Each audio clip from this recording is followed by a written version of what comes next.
Yeah. Hello. Yeah, you're looking at the ground. What a great way to start the show. Welcome to my Corvette channel. It is great to see you guys in. Uh-oh, there's a hole. That means they are continuing to move. The specials I talked about last night, they're real. And they're easy. The ease of doing business is a great value. One of the many reasons you guys buy from us, whether you're 2 miles away or 2,000. Thank you so much. Speaking of opportunities, before our Tech Tuesday, let me show you a freaking Z06. And I'm sorry, I've started that as a joke a while ago, but once you hear a Z06 in person, then I think you'll understand a little bit better. You're like, wow, what is that freaking car? It's a freaking Z06. Let me get this out in the sun for you guys to check out. Now, I did not order this car, but this is a really nice spec. This is a 3LZ, and some of you might be confused. You're like, well, wait a minute, Rick, it's a 3LZ, but it's got red seats, but yet everything else on the dash is black and it has red stitching. You can do that. There's a special combo override. You paid a little extra for it. So if you want to tone down some of the red inside, you can do this. So you still get the red stitching, a lot of black, stealth package I like a lot, but just the seats now become your red accents rather than stuff on the center console, door panels, and up on the spears on the dash. And it's got the new wheels that were on constraint for a short time there. I like this design. I like the black finish. It needs black lug nuts though. Red calipers, that's great. It is a coupe. The winglets have not been put on yet. Those should be back here in the hatch area. Oh, it's a 2-roof car. So you'll get a roof storage bag, and then if I can get out of the sun, you can see this beautiful red intake.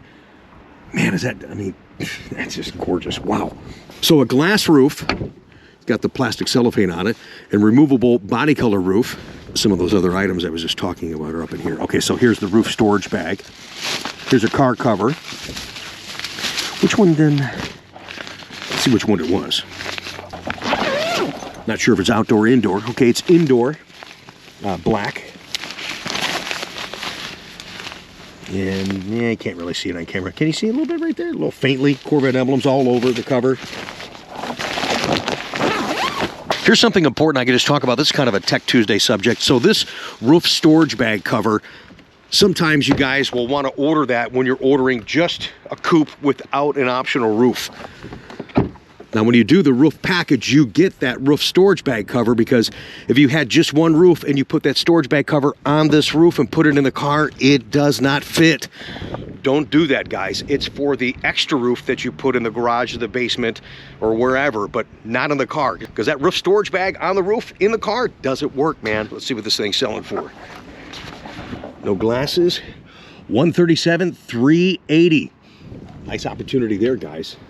You can never, this is where it all started. You can never go wrong with a white Corvette and a red interior. Come on now, contact me, information's up on the screen. Let's go see Chuck. We'll have a small but a fun Tech Tuesday. Thanks you guys for the considerations. I really do appreciate that. I was talking about one thing before we go see Chuck. I was talking about one thing last night. I don't want to go into too much detail, but my gosh, I was here 2 hours after close last night. I've been on the phone for a couple hours before we opened this morning, talking about and trying to formulate this idea that I kind of blurted out in last night's drive around video. Some of you guys caught that and commented and said, hey, what a great idea. I too think it's a great idea, and I've got a lot of ideas around that initial idea.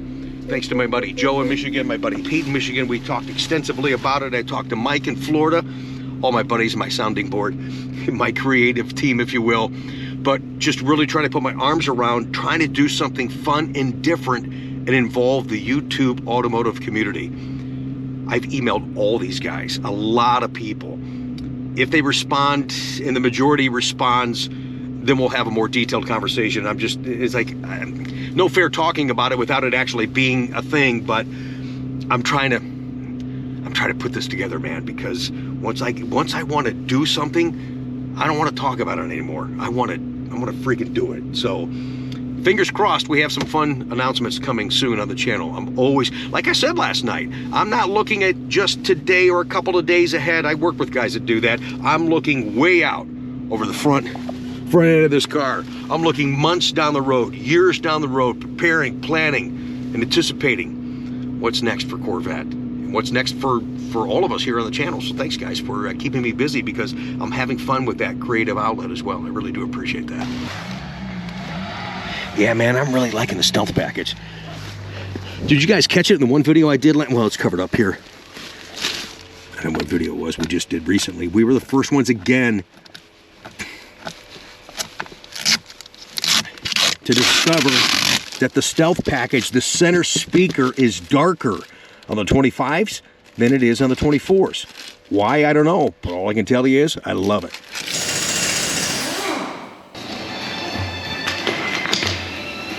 At some point, we'll pull him away from his day job and we'll have a Tech Tuesday.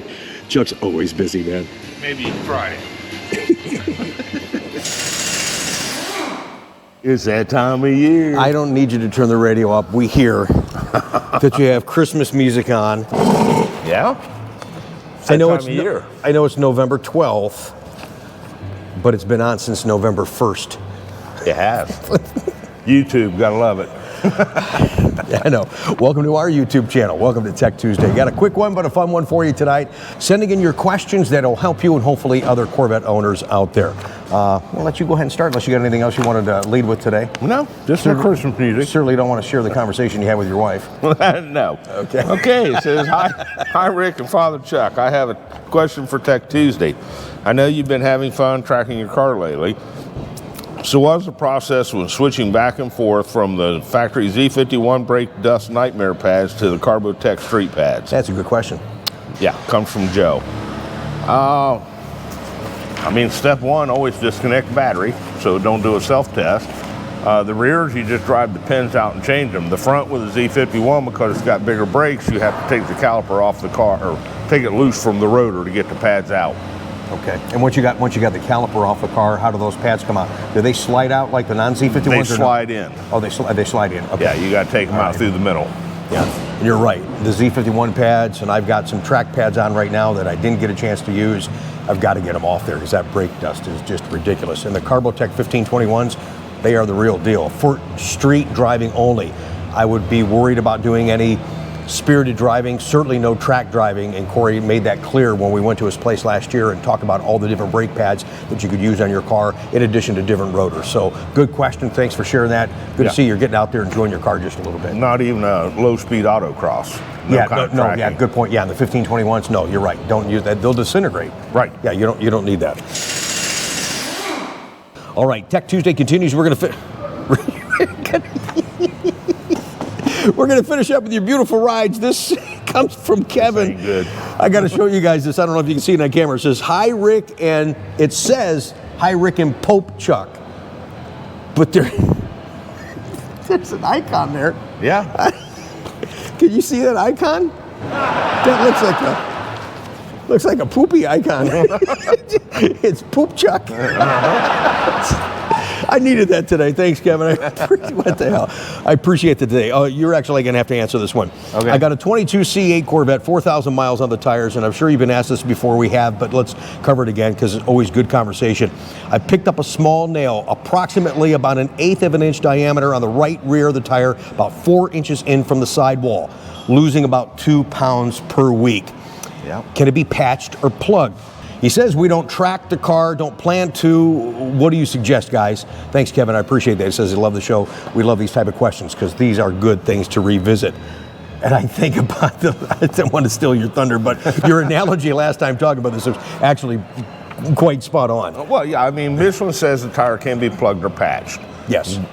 We don't necessarily do it here because it becomes a liability.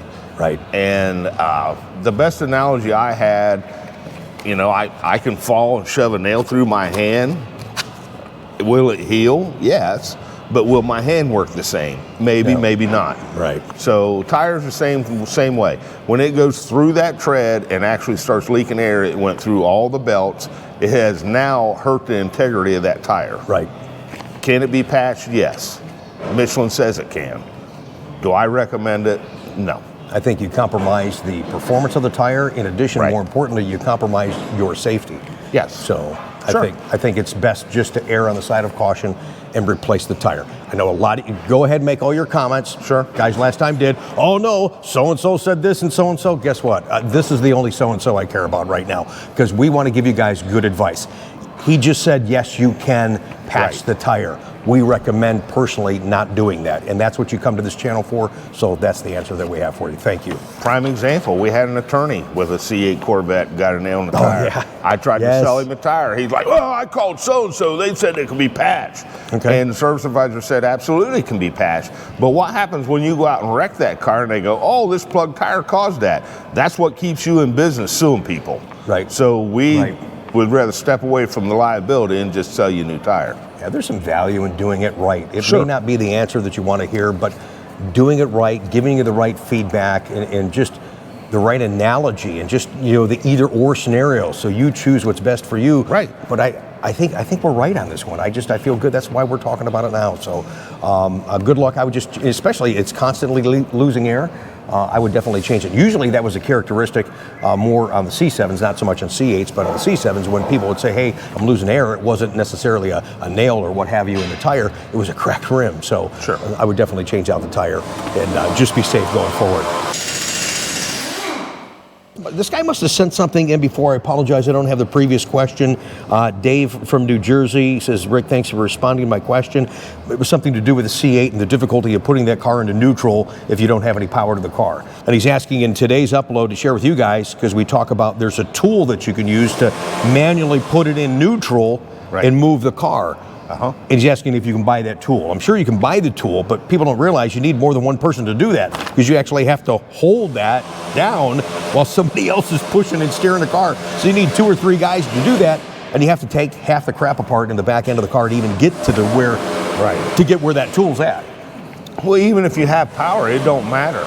Unless the motor starts, Right. you can have all the power, 12-volt power you want. Unless the engine starts, it's not coming out of park. That's correct. The period. That's correct. So yes, you can buy the tool. It's not going to be as easy to use as you would think, I guess. No, it's not. All right, one more for you tonight. We got some good-looking cars. Thanks for joining us. Make sure you subscribe, please. All right, this one comes from Dan. It says, sorry to beat a dead horse. It would not be Tech Tuesday without a DCT oil change transmission question. All right. Visited the dealer today for my 7,500 mile service on my 23 C8. Perhaps I missed one of your Tech Tuesdays, but I thought there was a 500 mile tolerance for the replacement. While I had 7,250 miles, I was told the warranty on covers replacement with greater than 7,500 miles. Can you share the latest rules? Well, unfortunately, the rules are ever changing. Yes. But Good question. For sure. yes, it is a good question. As far as I know, it's still a 500 mile grace period before or after. 7,000 to 8,000. Yeah. Right, absolutely. So- And what we had talked about last time we talked about this, it was another change that we didn't expect. We gave the scenario that and we've seen a lot of guys do this over the last 4 or 5 years. Yes. It'd be 3,500 miles, and hey, I want to do my DCT. And Chuck would say, well, it's a little bit too early. If we do it now, you're going to have to do it again. Anyways, it's 7,500. Well, no, I want to just redeem my free one now. Okay, now you don't have that liberty. You can do the oil change and pay for that, but GM is not going to pay for the DCT canister unless you're within the 500 mile window that we just described for this viewer. So it is ever changing, and I guess we are going to talk about it just about every week for you guys. Yeah, unfortunately, the ever changing, we have to, I guess. And this is really to keep the care of the motor, the transmission primarily. Right. But also, too, it's to keep your warranty for not being compromised. And I know from the Chevrolet side, they're trying to not warranty stuff. Let's face it, it's a business. They don't want to have to pay out a claim if you're not taking proper care of the car. So, I mean, this kind of goes both ways. You know what I mean, guys? Oh, and I just had a customer in this week. The new ones have the air filter. I don't know if the old ones did or not. Maybe the 2020s had the air filter life monitor. Oh, yeah, it started in 23. Okay. Yes. And his turned on. Replace engine air filter now. Oh, no, sorry, that was on prior. I apologize. Okay. I might be speaking The car on turn, didn't have that many miles on it, but he wanted to keep his warranty intact and went ahead and had me replace his air filter simply because that popped up on the dash. And when that pops up on the dash, it sends it to OnStar. GM now knows that your changed air light or changed air filter come on. So Yeah, speaking of air filters, one thing we can remind folks to do, and it's easy to forget, and I think you advise just normal driving once a year, is the cabin air filter, yes? no, I think GM's once every 2 years. Or 2 years now? Yeah. Okay, I apologize, 2 Yeah. years. Okay, Yep. but it is easy to forget that one. Oh, yeah, absolutely. Going back to his air filter, I've got the Blue Attack aftermarket filter on, so you can reuse that once a year, which I'm past what I should do, but I haven't got any warnings that it's dirty. I need to take it out. You can take that out, wash it, rinse it, just don't put it back in when it's wet. So it's a nice advantage having that Blue Attack over the General Motors one. And I notice that I feel just a little bit that the car is breathing better. So things we've talked about in the past and we'll continue to talk about as we get out there, drive and enjoy our cars. But right now, let's enjoy some beautiful rides. Our first picture is a dedication to John at the Eastside Corvette Club in Michigan. John, your buddies know you're going through a tough time, but we want you to know that they're pulling for you.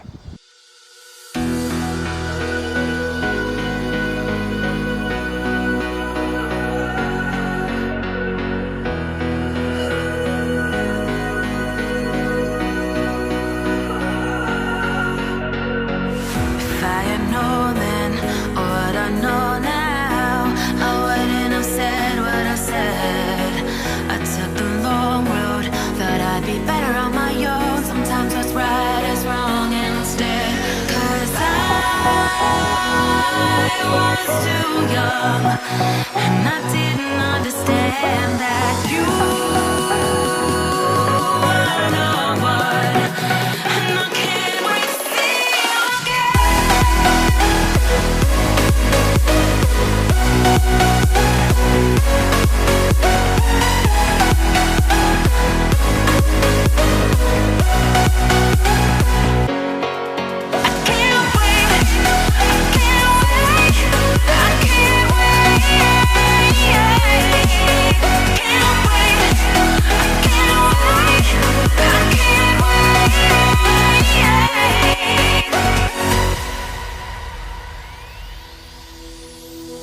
hindsight is fleeting, oh, and your heart's bleeding, and all you can see is red, till you discover it is within each other to forgive and make amends.